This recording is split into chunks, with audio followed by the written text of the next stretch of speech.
subscribe sannan ƙararrawa sannan ku danna like. Assalamu alaikum wa rahmatullahi ta'ala wa barakatuhu. Barkanmu da wannan lokaci kuma barkanmu da sake kasancewa tare a cikin wannan shiri namu mai suna daga taskar gidan magani Herbal Center. Shiri na musamman da ya saba kawo muhimman bayanai akan magungunan gargajiya tare da koyar da hanyoyi masu sauƙi da mutum zai iya sarrafa maganinsa da kansa kuma a gidansa don taimakon kansa da iyalinsa in Allah ya so ya yarda. Insha Allah a cikin wannan bidiyo namu na yau muna ɗauke da wani muhimmin bayani domin taimakon 'yan uwa mata wayanda suke fama da matsala musamman ta buɗewar gaba ko kuma wayanda suka samu matsala wajen haihuwa ya zama na cewa gabansu ya buɗe ko kuma irin dai wanda suka samu matsalar fyaɗe da makamantan haka. Insha Allahu maganin da za mu yi bayani a kai a yau zai taimaka ƙwarai da gaske wajen sa mace ko kuma in ce sa uwar gida ta dawo tamkar wato budurwa ko da a ce ta haura shekara 10 da aure ko da kuma ta yi haihuwa nawa. Insha Allahu za ta samu gabanta zai matse kuma wannan haɗin magani yana magance cututtuka irin waɗanda suke faruwa a wato tattare da mata tun daga irin su infection, su ƙaiƙayin gaba da wari da buɗewa da dai duka ire-iren waɗannan magunguna ko kuma in ce irin waɗannan matsaloli. Wannan magani yana kawar da su cikin sauƙi in Allah ya so ya yarda. Wasu za ka samu matsalarsu wato sun dausashe. Abinda ake nufi da dausashewa shine duk wani nau'i na ɗumi na jiki wanda ya kamata a ce mace tana da shi sun rasa wannan yanayin. Ba komai ne yasa kuma suka rasa wannan yanayin ba sai yanayin sanyi da ya riga ya dabaibaye su. Ko da miji ya kusanci iyalinsa sai kaga babu wani ɗanɗano da yake ji na shauƙi da makamantan haka. To amma in Allah ya so ya yarda maganin da zan faɗa yau yana magance irin wannan matsalar, ya sa mace ta zamanto ta samu cikakken wato ɗanɗano da makamantan haka in Allah ya so ya yarda. Da farko dai wacce Allah ya jarrabe ta da matsalar buɗewar gaba tana son ta matse ko da budurwa ce, in dai ta samu matsalar buɗewar gaba za ta iya yin amfani da wannan maganin ta koma tamkar wato babu wani abu da ya faru da ita.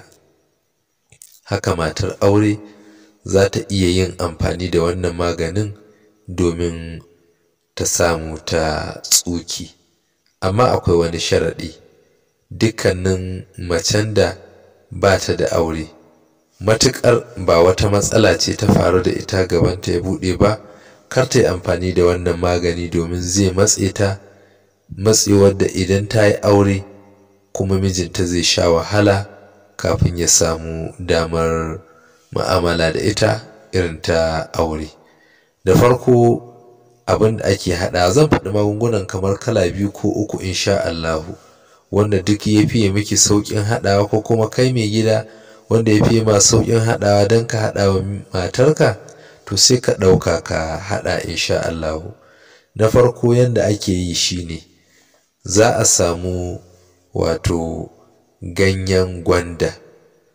Na biyu za a samu ganyen bagaruwa. Na uku za a samu ganyen magarya. Wayannan abubuwa guda 3 su ake haɗawa. Sai a nemo alim, irin alim wanda ake sawa a ruwa, sai a haɗa shi cikin wannan magani, sai a tafarfasa shi ya dahu sosai sosai.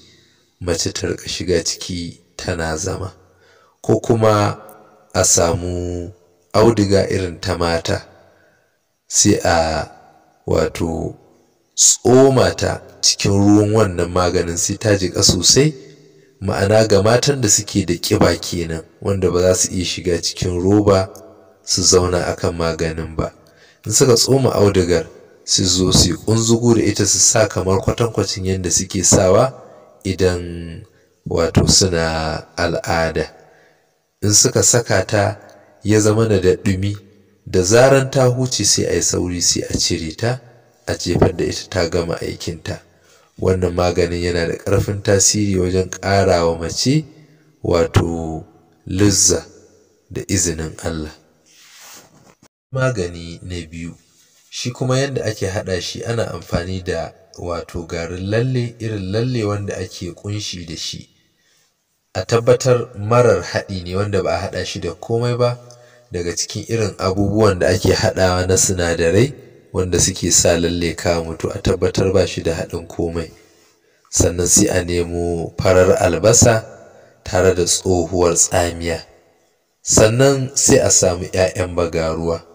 Wayannan abubuwan su ake haɗa waje ɗaya, a daka su wato su yi gari.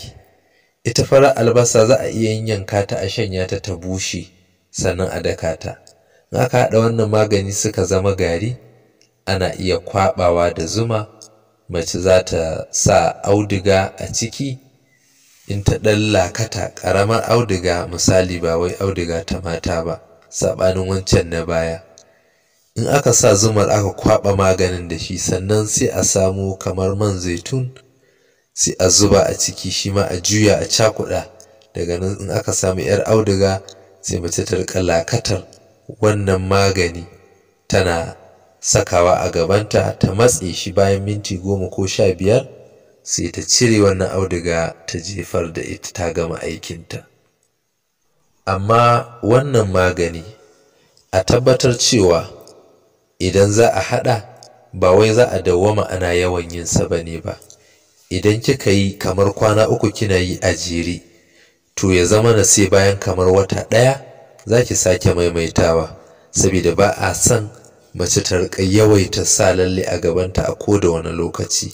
Hakan yakan iya rage wa mijinta kuzari, domin shi lalle yana da wasu sinadarai da suke ɗan raunana ƙarfin namiji. Amma in za ta yi kamar sau 3 a wata, to insha Allahu ya wadatar, ya ishe ta. Za a samu biyan buƙata cikin sauƙi, za ta matse, za ta samu mutuwar ƙwayoyin cututtuka da dai makamancin haka, kuma za ta samu ƙarin ɗumi na jiki. In ma tana fama da matsala irin ta tusar gaba, shi ma za a samu waraka daga haka ɗin in Allah ya so ya yarda. To wannan shine takaitaccen bayani da nake da shi a cikin wannan bidiyo na yau.